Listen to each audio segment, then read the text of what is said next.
Para sa mga naghahanap ng Aerox guys, dito available dito. Iba't ibang klaseng kulay, 4 na kulay ang meron dito. Meron nga rin dito guys, iba't ibang klaseng kulay din ng NMAX. Ayan o, available din dito. 4 na kulay din para sa NMAX. Kung naghahanap nga kayo ng Sniper 155R at saka yung Sniper 155, available na rin dito yan. What's up mga true friend, Motocam nga pala at nandito tayo ngayon sa Y-Zone Greenfield, Mandaluyong City. At sisilipin natin ang mga motorsiklo ng Yamaha. Tara, isa-isahin natin para malaman ninyo kung ano yung mga presyo ng mga motorsiklo dito para sa mga naghahanap ng motorsiklo ng Yamaha. Umpisahan natin dito sa area na to, no? Iikot tayo pa ganun. So kung ano yung madaanan natin, yung sisilipin natin na presyo. Umpisahan muna natin dito sa naka-display na Sniper 155. Ito nga ang bagong itsura ng Sniper dito na naka-display. Ayan, color blue siya na glossy. Ayan, actually bagong display yung mga ginawa nila dito ngayon, no? So ang laki ng pagbabago. Ito nga pala yung presyo niya. Ayan, check naman natin itong Aerox na color blue. Ang ganda rin ng effects na ginawa nila dito. May pa kulay blue na effects. So ito yung presyo nila ngayon para sa ating Aerox.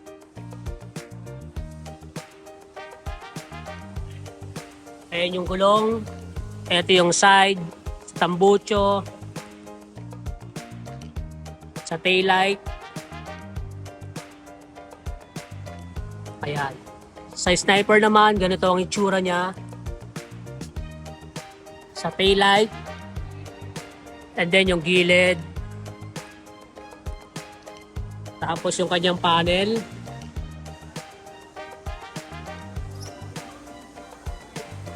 Ayan siya. So yun yung ating Sniper at yung ating Aerox. So ito nga XTZ. Ayan, tignan nyo lang guys yung itsura niya. And then papakita ko sa inyo yung mga prices nito, okay? Ayan, may nakalagay dito na monocross. Ito yung taillight niya.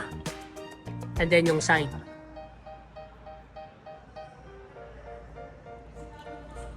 XTZ 125 to.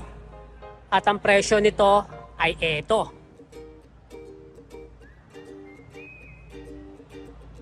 Okay, next naman natin. Itong WR155R.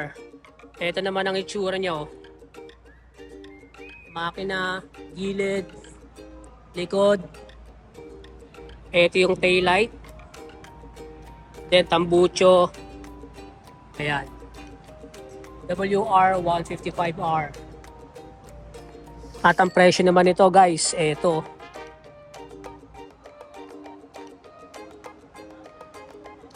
Meron naman tayo rito na Aerox. So, 4 na kulay ang naka-display dito. Meron tayong glossy, combination ng matte. Ito yung side niya. Miro Aerox S. Gulong. Gilid, tambucho, taillight. Ito yung panel. So, di ako makatapak dito sa may white na to kasi bawal yata eh. Saka ang linis kasi, di ba? Ito naman yung kanilang color white. Yan, may nakalagay na liquid cooled.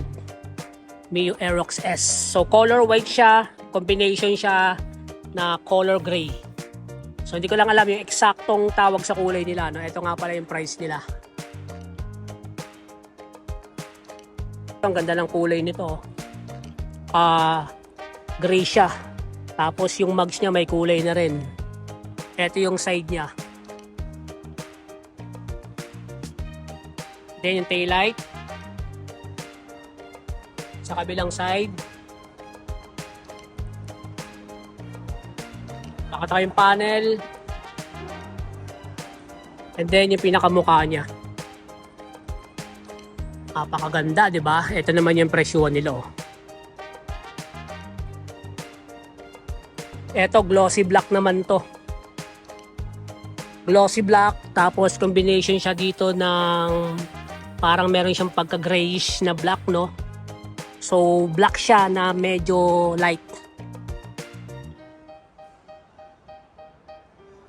Etong dalawa naman, yung kanilang Mio Aerox S. Pag sinabing S guys, ito yung merong stop and start system. Okay, so yun, dalawang kulay yon. Kapag walang S, wala siyang stop and start system dito. Okay, gets nyo? NMAX natin. So available din pala dito yung color, para siyang silver, no? Para siyang white na silver. Yung mags niya, gold. Ito yung mukha niya.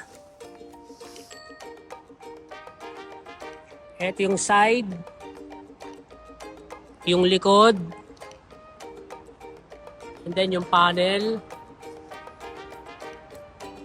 Ayan, so naka-Y Connect na to. Ang presyo nga pala nito guys, ito, 153,900.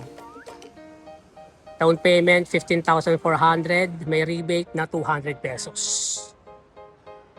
Matte black naman siya, matte black. Gold yung mugs, tapos glossy black dito. Ito yung taillight niya. Emblem niya, gold. Panel. Okay, so halos pare-parehas lang, no? Pero may pagkakaiba yan syempre. So yun, gold yung mugs. Ito naman para siyang blue-green na medyo dark. So matte color din siya, ganito yung emblem niya. So ito yung side. Ito yung panel. So lahat naman sila is Y Connect. Tapos ito yung pinaka-premium sa kanila kasi mapapansin natin guys, yung mga mugs nila doon is gold, gold, gold. Pagdating dito, black na. So ganito yung motorsiklo natin, yung Yamaha. Ganda kasi ng kulay nito. Glossy siya na blue. Ito yung side niya. Emblem niya, silver. Ito yung likod. And then, kabilang side. So, yung apat na kulay natin. Ito yung panel. So, ito, dual ABS and then meron siyang traction control system o yung TCS. So, yun yung apat na kulay natin dito. Ito, dalawang version kasi to, no? Ayan, meron tayong gray. Ayan, may nakalagay na 6-speed, sniper. Ganito yung mukha nyo. Napakaangas ng itsura. Ganda ng kulay ng mugs, oh. Tapos ang ganda rin ng decals nyo. Ito yung taillight. Ito yung panel. Ayan, papansin natin dito guys, ano pa siya, hindi pa rin siya keyless. Okay, so ayun yung kaibahan. Ang presyo nga pala nito is ito, 123,900. Ayan. Tapos, ito naman yung ating Sniper R, 155R. So, kapag 155R na guys, ganito na siya, keyless na siya. Ayan. Okay, pero hindi pa rin siya ABS. No? So yung sniper natin dito guys, hindi pa rin ABS, no? Ang presyo nga pala nito is ito. 129,900. Down ka ng 13,000, 6,260 ang kanyang monthly. So sniper 155R at saka sniper 155. So hindi siya keyless, ito keyless na. Para lang may mga idea tayo, no? Para sa ating mga bagong mga viewers dyan. Maganda rin talaga yung showroom dito ng Y-Zone kasi ang ayos ng mga motorsiklo nila. Katulad nga nito, papakita ko sa inyo. Eto guys, meron sila rito parang boot ng Fazio. Eto yung available colors nila. Ayan. So ito yung Fazio natin na classic scooter na modern. Ito yung presyo niya. Yung Fazio natin dito guys, ano pa rin, air-cooled. Siyempre, 125cc yan. So, meron tayong light blue and then meron tayo ritong orange. Ayan o. Ito naman yung isa sa mga bago nila rin na Mio Gear S.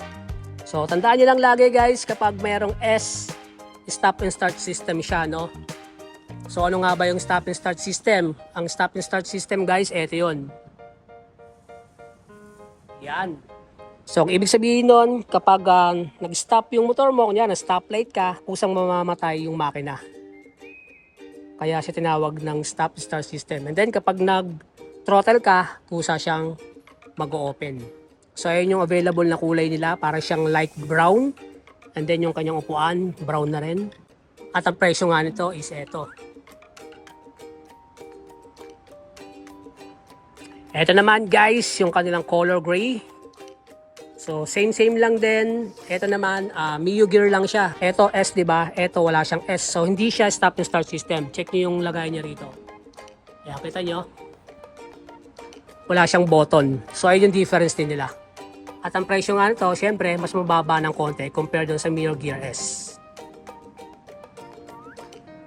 Ayan ang ating Mio Gravis. So, yun, dalawang version din, stop and start system, and then yung isa wala. Ayan, mga 125cc na liquid cooled. Ganito yung tsura ng mukha niya. Ito naman yung kabilang side. At ang presyo nga pala nito is eto.